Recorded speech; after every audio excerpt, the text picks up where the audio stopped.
E uma das maiores dores do ser humano é perder. Mas quando a gente fala de perder, a gente tem que entender que a gente só perde de fato aquilo que nunca teve. Porque as almas, elas não guardam tesouros materiais. As coisas que a gente perde são as coisas que nós temos como matéria. Aquilo que se constrói, principalmente os laços de famílias e famílias espirituais, quando já vem do plano, do plano extrafísico, reencarnar aqui no plano físico, nós temos a nossa família espiritual, aqueles aos quais nós guardamos dentro da alma as afinidades. Tanto é que em nossas famílias sempre tem aqueles que a gente se afina mais. Alguns a gente suporta na família, outros a gente se afina, a gente defende, a gente diz assim, esse é o irmão que eu queria, essa é a mãe que eu queria. E outro diz assim, eu suporto você porque você é meu sangue. E como definir isso? Como é que eu posso odiar alguém que nasce como irmão e dentro da mesma casa eu ter outro do mesmo sangue que eu tenho tanta afinidade? E as mães dizem assim, eu amo todos iguais. As mães às vezes mentem para agradar seus filhos. Porque a gente sabe que isso não é verdade. A gente sabe que sempre tem aqueles filhos que são mais amados, que são mais protegidos, que são mais queridos. Aquele que mamãe guarda um pedacinho de bolo de noite escondido dos outros. Quando ele chega da faculdade ou do colégio, come escondido para ninguém ver. Então, essas afinidades trazemos de onde? Se todos são filhos e se todos são criados do mesmo jeito. É lógico que a doutrina espírita nos ensina de que nós trazemos lá do mundo espiritual, através dessa formação dessas famílias, desses espíritos que vão construindo, através das afinidades, os seus relacionamentos espirituais. E nessas famílias nós observamos que aquele que a gente guarda mais amor, a gente não está preparado para perder. Porque nós não fomos educados para amor. Nós somos educados constantemente apenas para ganhar, ter. Eu tenho que ser o melhor aluno, eu tenho que ser o melhor professor, eu tenho que ser o melhor palestrante, eu tenho que passar no vestibular, eu tenho e eu preciso ter um bom emprego. Mas nas escolas não ensinam como se educar para amor. E por não estarmos preparados para perder, nós não nos educamos no momento do embate, em que a morte se apresenta, principalmente para aqueles que moram dentro da nossa alma e que temos afinidades com eles. Então, perdas de entes queridos é o nosso tema da noite de hoje. E o que é a morte? Para alguns é o momento do desencarne. Nós estamos perdendo um corpo físico, deixando esse corpo físico e estamos voltando para a nossa origem, para a nossa pátria espiritual, para o nosso mundo verdadeiro, na visão do Espiritismo. A memória do Espírito nós guardamos, porque o que fica é um corpo, mas aquele corpo ele vai se renovar, vai formar outros corpos, mas a alma, o Espírito conserva toda a sua memória. E Jesus, quando veio, nos disse, assim na terra como no céu. E como é que eu vou ser no plano espiritual? E como é que eu vou ser quando desencarnar? E como é que eu vou ser quando morrer, entre aspas? Será que eu vou ser uma pessoa diferente, um anjo, um santo, porque morri? Vai ser o mesmo, meu irmão. Com os mesmos gostos, com as mesmas inclinações, com um nível de consciência talvez um pouco mais aguçado, porque você não precisa de um corpo pesado agora, daquele corpo que você carrega, suporta, porque precisa passar por esse planeta, aproveitar toda essa máquina maravilhosa que é o nosso corpo físico para a sua evolução espiritual. Mas esse corpo vai ficar, porque nós temos que aceitar que a morte não é uma escolha. A morte é uma imposição da vida. Querendo ou não, nós vamos ter que passar por ela. Tá?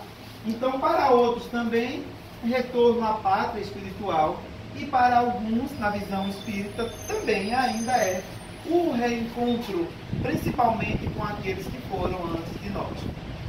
Tá? Então, a doutrina espírita matou a morte.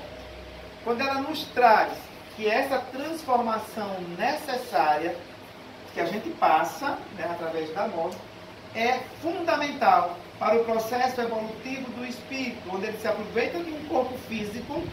Né? Eu estou hoje com esse corpo bonitinho, cabecinha bonitinha, todo arrumadinho, mas daqui a alguns anos eu posso vir em um corpo feminino, eu posso vir em um corpo deformado, eu posso vir em um corpo muito bonito, eu posso vir lindo e rico, que são as maiores provações do ser humano quando encarnado. Quer passar por uma grande provação, peça para vir rico e bonito. Aí você vai ver o que é o bom. Né? Você vai ver o que é você ter que buscar forças para se libertar daquilo que vem, do que você vai atrair com a sua beleza e a sua riqueza. Mas a morte também, né, é um caminho novo que abre as portas para o reencontro espiritual dos seres que a gente ama e também o encontro com nós mesmos através da nossa consciência expandida, nos levando a uma reflexão. O que foi que eu aprendi com essa família, com esse processo reencarnatório e principalmente com as minhas experiências nesse planeta que eu reencarnei, que abriu para mim as portas para que eu pudesse aprender e evoluir. Né? Então esse caminho todos nós vamos ter que cruzar, quer queiramos ou não.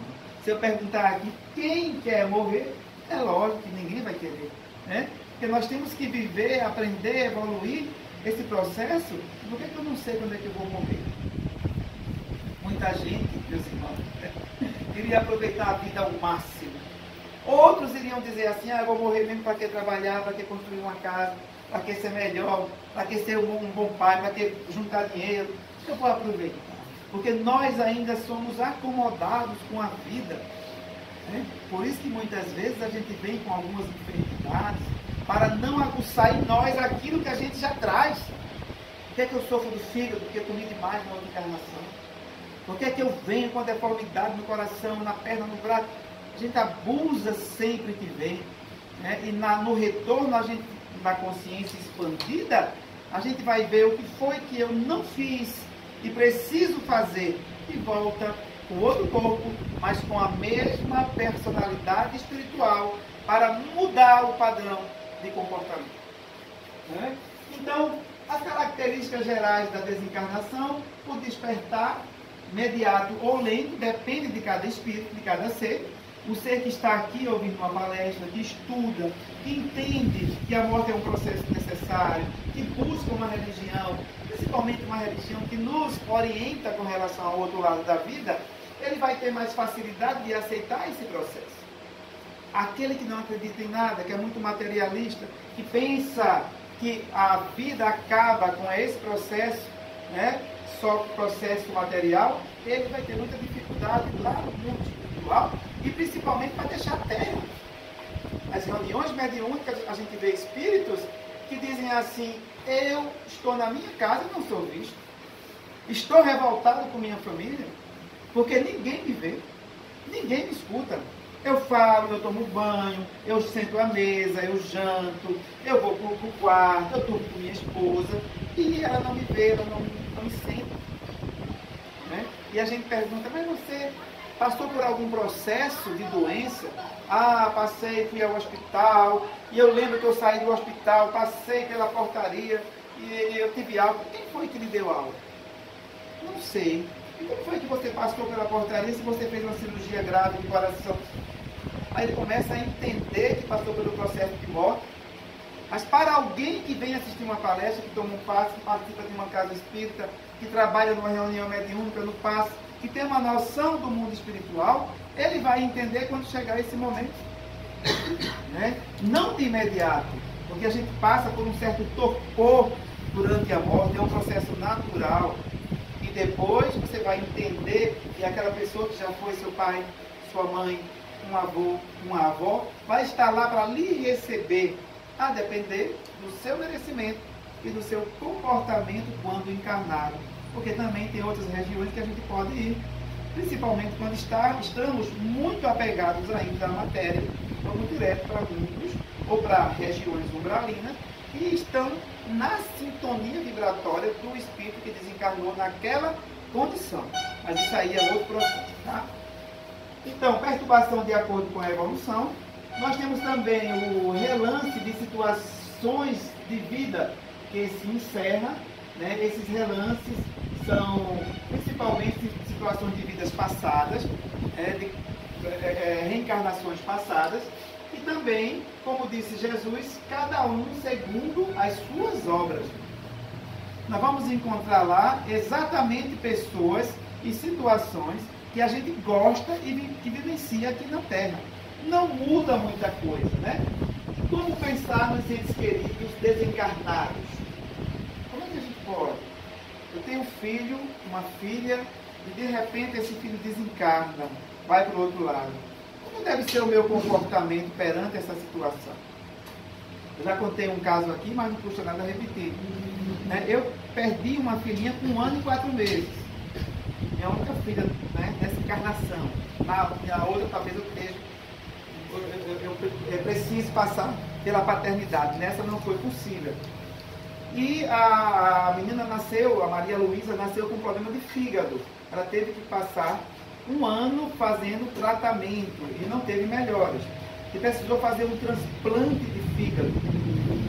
E tivemos que ir para Recife, né, de madrugada, porque surgiu uma doadora, da mesma idade que ela, 1 ano e 4 meses. E fomos para Recife, ela fez o transplante, recebeu o fígado. E ela estava na UTI, eu fui para o jardim do hospital. Descansar um pouquinho, porque era mais ou menos 3h30 da madrugada. Eu deitei um pouquinho e no meu deitar, eu me desdobrei e vi Maria Luísa a mais ou menos 2 metros, 2,5 metros, dando tchau para mim. E estava muito linda, com a roupinha branca, ela maior, ela tinha 1 ano e 4 meses, ela não andava direito, andava, mas andava meio tortinha, porque o fígado dela era crescido e ela não segurava muito o fígado. E meio tortinha, dando tchau, tchau papai, eu tô indo. E na hora que eu vi Maria Luísa dando esse tchau, a mãe chega no carro e me acorda, assim, eu estava meio sonolento, não era aquele sono profundo. Quando ela toca em mim, que eu olhei para ela e disse, já sei, Maria Luísa desencarnou. Como é que você sabe que né? E depois uma pessoa me perguntou assim, mas como foi para você perder a única filha com 1 ano e 4 meses, passar 1 ano e 4 meses em tratamento, depois de muita luta, né? Toda semana a mãe ia para Recife com ela no colo, passava a noite toda com ela no colo, no ônibus, porque ela não podia ficar sozinha na cadeira. E depois de 1 ano e 4 meses, Deus levou sua filha. Eu disse, não, Deus não levou minha filha. E qual foi o aprendizado que você teve? O único aprendizado e o mais forte que eu tive foi que ela veio me ensinar a amar, a ser paciente, né? A ser mais tolerante, a aprender a olhar para ela com um olhar de pai, a não ser tão materialista, de sair, só pensar em trabalho, só pensar em ganhar dinheiro. Eu chegava na noite, ela me assim, papai, saía correndo, meu tortinha, e me abraçava. Então são coisas que a gente às vezes assim, meu Deus, por que tirar essa pessoinha de mim? Né? E veio, passou aquele tempo que deveria passar, aquele tempo que ela tinha que passar, 1 ano e 4 meses, foi embora, e eu aprendi muito com aquele ser. Aí só tenho a agradecer a Deus. Então, como pensar nos entes queridos desencarnados? Pensar nos momentos felizes. O que foi que aquele filho, aquele pai, aquela mãe, aquele irmão, aquela esposa, o que foi que ela ou ele veio me ensinar? O que eu aprendi com ela? Né? Não ficar chamando ou se lamentando. As pessoas desencarnam e muita gente vem ao centro espírita. Eu preciso ter uma comunicação da minha mãe, do meu pai, do meu filho. E fica naquela neurose, né? Procurando o tempo todo, chamando, vibrando, buscando a pessoa que precisa seguir um novo caminho e ela precisa caminhar com ou sem você, porque é um ser livre, é um ser espiritual que tem o seu processo de evolução. E pensar em momentos felizes, não ficar chamando ou se lamentando, né? Muitas vezes a gente xinga até Deus quando leva, ou quando a gente acha que ele leva um ente querido. Eu conheço uma pessoa que disse assim: eu não aceito o que Deus fez comigo. Eu disse, pois é, vai continuar não aceitando, né? Eu não aceito ele ter tirado o meu único filho de 19 anos que se acidentou no modo trágico. E eu disse a ela assim: e se esse rapaz continuasse vivo? Né? E se de repente ele entrasse no mundo das drogas, da prostituição, entrasse no mundo do tráfico, como seria, né, esse processo seu de aceitação?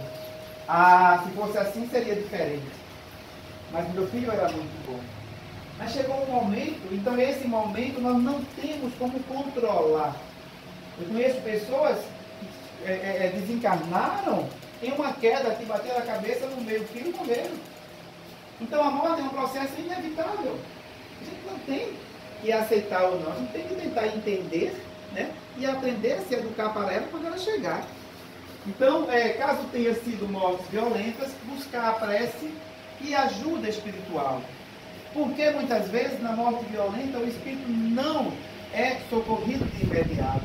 Porque nem ele mesmo entende aquele processo de desencarne. Às vezes, mesmo com o conhecimento espírita, leva um tempo, porque desencarnou bruscamente. O rompimento perispiritual não foi como uma pessoa idosa ou como uma pessoa que ficou doente internada um certo tempo, né? É uma que a gente chama de uma morte natural.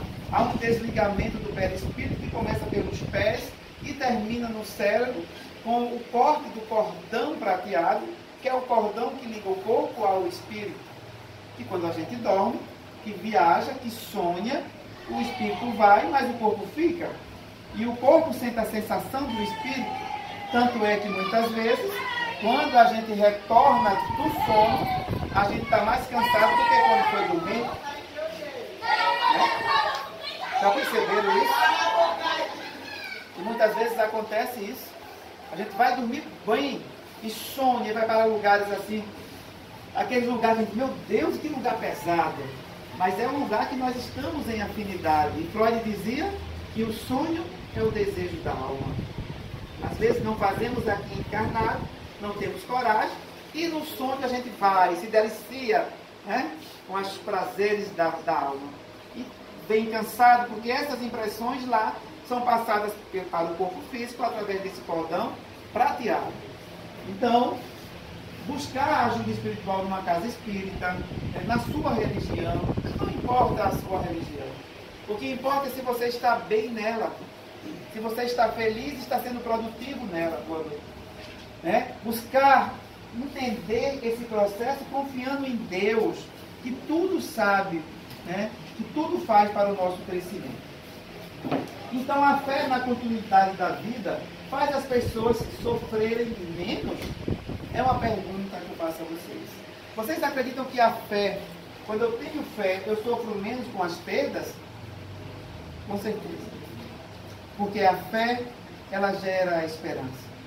Né? A esperança de que eu tenho alguém que olha por mim, que vai olhar por esse ser que desencarnou, por esse ser muito amado por mim. Então, nenhuma fé impede que soframos a ausência do ente amado e querido.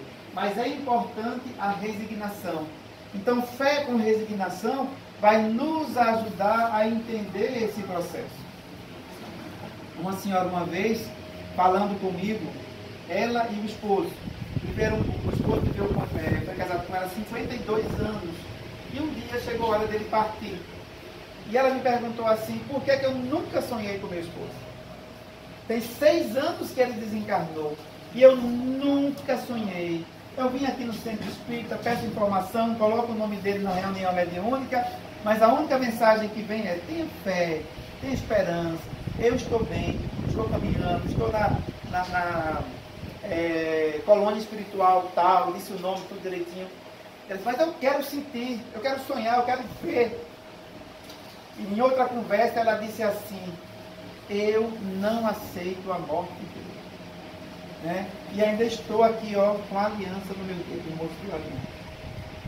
Como está se comportando esse homem lá do outro lado, com essa mulher, né, com essa revolta toda?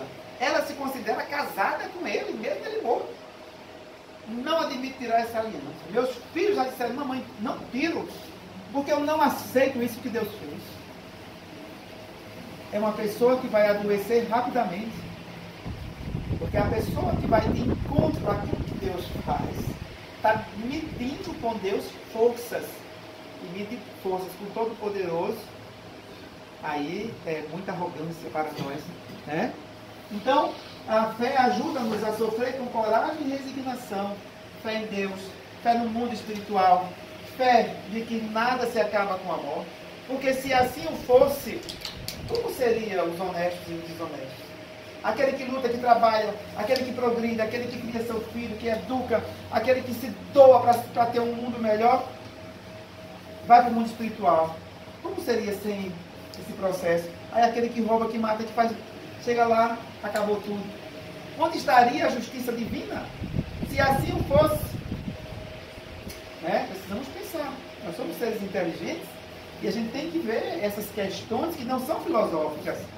São questões que a gente deve analisar para nos melhorarmos e acreditarmos também que após essa vida teremos o retorno ou teremos a responsabilidade para corrigir aquilo que não fizemos, que deveríamos ter feito.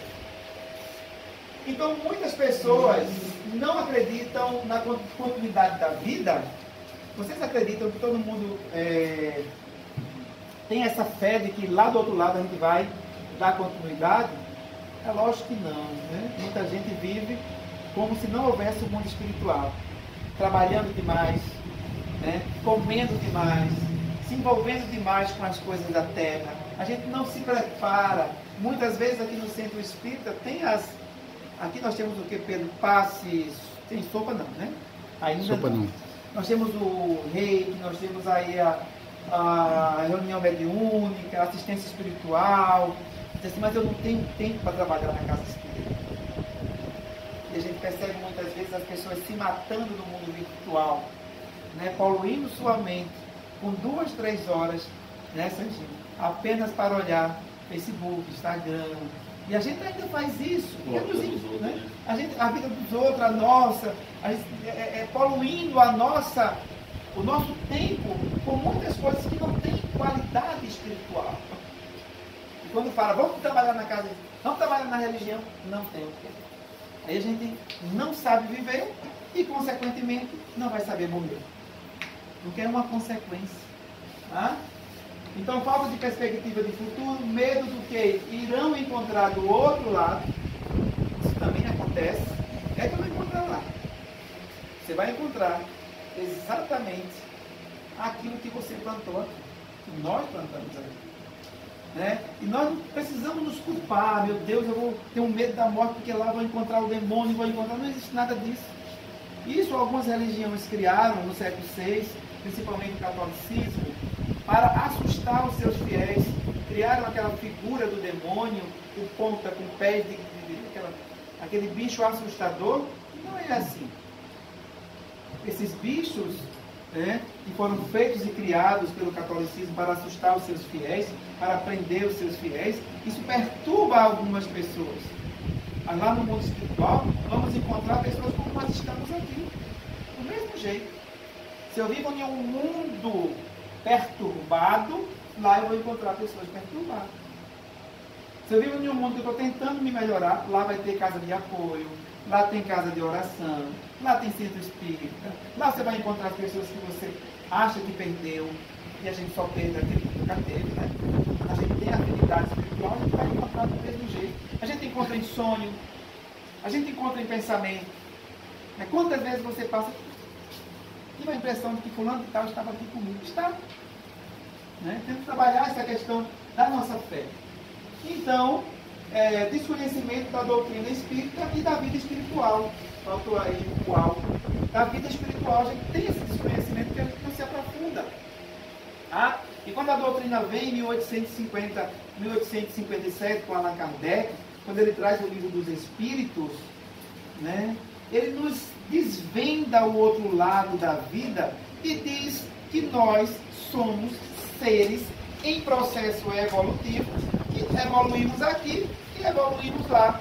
Lá a gente estuda, aqui a gente faz a prova. Você não gosta de prova, né? Escola que tem prova é uma escola ruim. Mas como seríamos sem as provas? Nós já somos acomodados. Imagina que não tivesse as provas. Tá? Então precisamos entender esse processo. Então nossas lágrimas e sofrimentos podem prejudicar os que partiram? Na visão de vocês? Podem. Chorar é bom, é normal. Vivenciar um luto é normal na nossa condição humana. Mas a gente não pode estar o tempo todo se lamentando porque o outro nos deixou. E não podemos também colocar a nossa felicidade, a nossa segurança e o bem-estar na mão de ninguém, nas mãos de ninguém. Quando a gente diz, se você morrer, eu morro também. Se você me deixar, eu vou junto. Nós estamos passando para o outro que somos dependentes completamente dele ou dela. Né? Então, com ele ou sem ele, com ela ou sem ela, precisamos viver bem. Tá? Então, se forem lágrimas de saudades, apenas tudo bem. Se forem lágrimas de revolta e inconformação, vai prejudicar e atrasar a evolução de quem partiu. Por que vai atrasar essa evolução de quem partiu? Porque você está lá, quem já leu o nosso lar aqui vai entender a história de André Luiz. Ele, como médico na Terra, desencarna, deixa a esposa, a família, e ele pede para vir visitar a família. Quando ele chega lá na casa, já se passaram, eu acho que 5, 6 anos, não me recordo aqui agora, e a esposa já está com um outro companheiro. E ele se revolta, e ele briga, e ele bate, e o espírito mentor diz, calma, se você continuar nessa vibração, você vai ter que ser levado de volta. Ele não aceita ver a esposa com outro companheiro, ele não aceita ver a casa modificada, as coisas fora do lugar, quando ele estava como médico, ele queria daquele jeito. Veja como a gente ainda é resistente às mudanças. Então, partiu, ele precisa seguir o caminho dele, porque é um processo natural. E a gente tem que entender esse processo. Então, como se educar para aceitar a morte? Como fazer isso? Para concluir a nossa palestra. Como se educar para aceitar e entender a morte? Como é que nós estamos nos educando para aceitar isso? Primeiro, eliminar os vícios aos poucos, sem culpa. Porque todos nós somos viciados. Todos nós somos doentes da alma. Eu não estou falando de vício de cigarro, de bebida. Estou falando dos vícios da alma, da fofoca, da maledicência, do ciúme, da possessão exagerada, da inveja, da malícia. São esses vícios que destroem, que deixam o espírito estacionado. Então, eliminando aos poucos, o que é que mais me prejudica? Eu olho muito a vida dos outros. Vou começar agora a diminuir isso aí. Senão na outra encarnação vai nascer cego. Eu lembro que quando eu tinha 18, 19 anos, eu morava na Marechal Rondon, que é uma rua aqui no centro, e tinha um mudo que ele acordava de manhã, ele já via fofocar na vida dos outros. Ele tinha umas coisas, ele dizia assim, fulano de tal, fazia assim, estava ali por trás, não sei o que, embaixo, e dizia, não estou entendendo. Ele explicava tudo direitinho, com as mãos. E ele sabia da vida de todo mundo naquela rua. E eu pensei, vamos imaginar esse rapaz com a voz. Deus é tão bom, você vai nascer mudinho, para diminuir o seu processo. Ele fazia, ele criava, eu acho que ele fez faculdade de fofoca. Porque ele era especialista em olhar. Ele não falava, mas prestava uma atenção e pela misericórdia. Ele que contava da vida dos outros, está vendo aí como Deus é bom? Então, eliminar os vícios, desapegar dos bens materiais também, porque nada aqui nos pertence. A gente tem a mania, meu pai, meu esposo, minha mãe, minha filha, minha casa, eita coisa boa. Quando vai, não leva nada. minha casa de praia, meu carro novo. A gente tem que começar a entender que esses bens são necessários. Eu preciso ter para viver melhor, mas isso não é meu. A minha filha é minha, então vai para você ver se é sua. Você vai, ela fica aqui do mesmo jeito. Né? A minha mãe, são pessoas que vêm para nos ajudar no processo espiritual, e a família ainda é a célula mais importante, segundo a espiritualidade, para esse processo evolutivo. Mas meu, não. Meu não. Tá? Amar e não ter posse sobre os entes queridos. Né? Eu conheço mãe que o filho tem 30 anos, ela chega, meu filhinho, bota o pãozinho, bota na boca do menino, o menino chega, bota, aí deixa a meia na sala, dentro da cozinha, toalha em cima da mesa, ela vai, meu filhinho aqui, meu bebezinho, né? Aí quando o bebezinho desencarna, ela sofre tanto.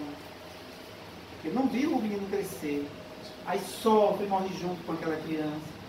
Né? Criar para o mundo, gente, educar para o mundo e reconciliar também com os adversários e inimigos, para evitarmos o processo de obsessão tão comum, né, que nós passamos nos dias atuais, e que as casas espíritas recebem as pessoas para tratar desse processo obsessivo. Reconciliar o mais rápido possível, segundo Mateus, né, no Evangelho segundo o Espiritismo, e também na Bíblia, com os seus adversários, enquanto está com ele onde?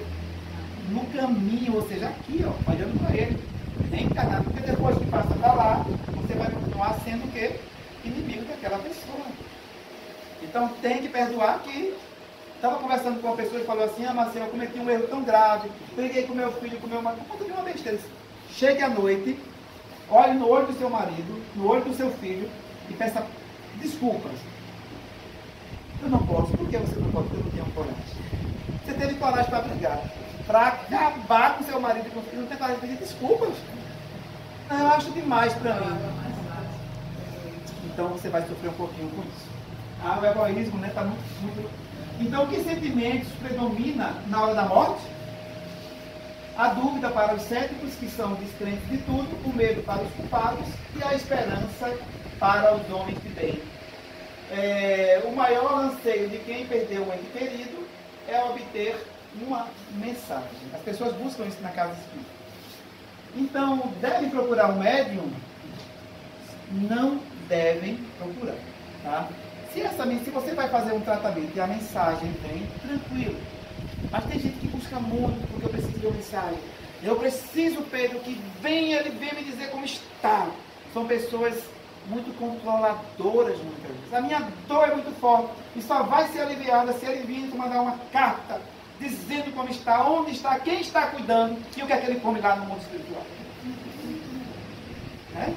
Então deixa, faz o tratamento, vai curar a sua dor, e se vier a mensagem, o médico vai te procurar e vai mandar.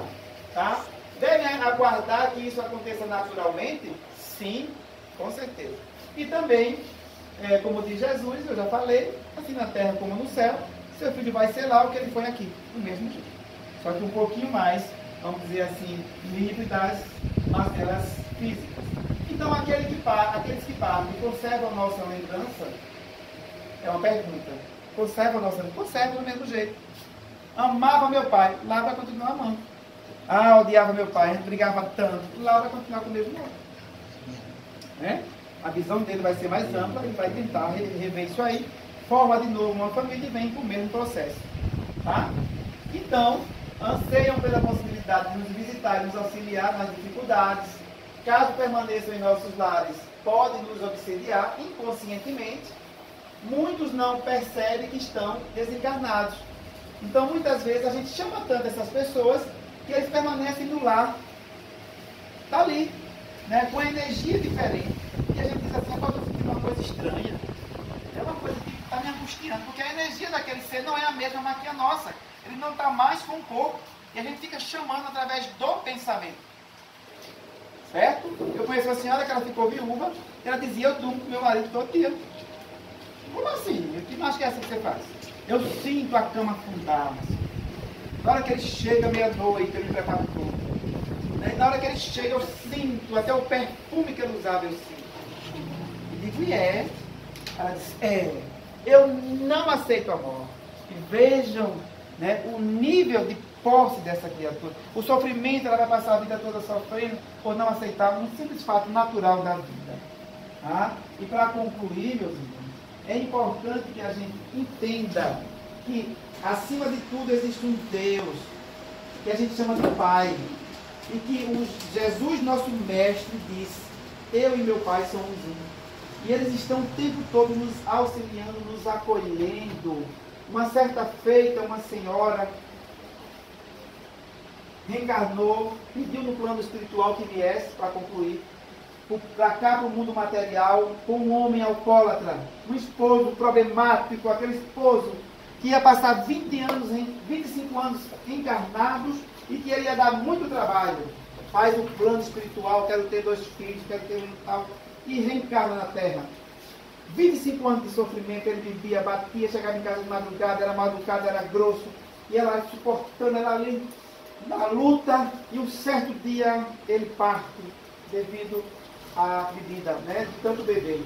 E ela sente um alívio, meu Deus, finalmente, né, segundo ela. E aí, quando chega no mundo espiritual, alguns anos depois, ela vai fazer de novo o processo reencarnatório para voltar, para quitar alguns débitos que ela deixou aqui na Terra. E ela olha para a fila e vê uma fila de homem e uma fila de mulher. Aqueles que vão reencarnar como homem e aqueles que vão reencarnar como mulher.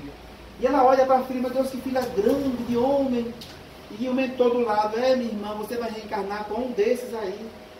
Olhe para a fila, vê se você identifica. Meu Deus, quem vai ser o amor da minha vida? Já sofri tanto na reencarnação passada, 25 anos, não vejo.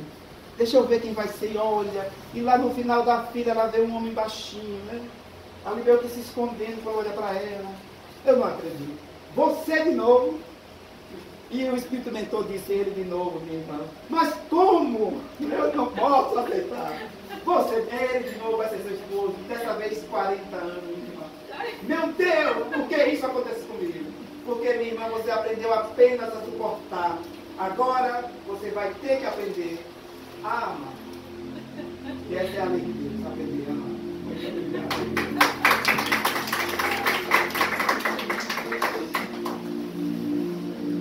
Vamos agradecer a Deus, nosso Pai, pelo aprendizado da noite. Agradecer ao Pai da vida, principalmente, por estarmos aqui em busca do nosso crescimento espiritual. Em busca da nossa autoeducação, da compreensão do Espírito e da aceitação desses mundos transitórios que nos auxiliam no processo de cura da alma. E a morte é a transição, é a renovação, viver bem, morrer bem e continuar bem. Esse é o nosso processo perante a vida, quando nos conectamos com aqueles que nos ajudam, com aqueles que estão conosco e com aqueles que nos amam verdadeiramente. As afinidades espirituais nunca acabam e nós precisamos nos afinar uns com os outros, porque somos uma família universal, irmãos perante Deus, e assim devemos suportar o outro, porque também temos os nossos defeitos. Devemos aprender a amá-los como são, porque cada um é um ser individual e que vem para cá para nos ensinar, para nos auxiliar. Senhor Jesus, muito obrigado por esse corpo perfeito que me leva a trabalhar, a pensar, a falar,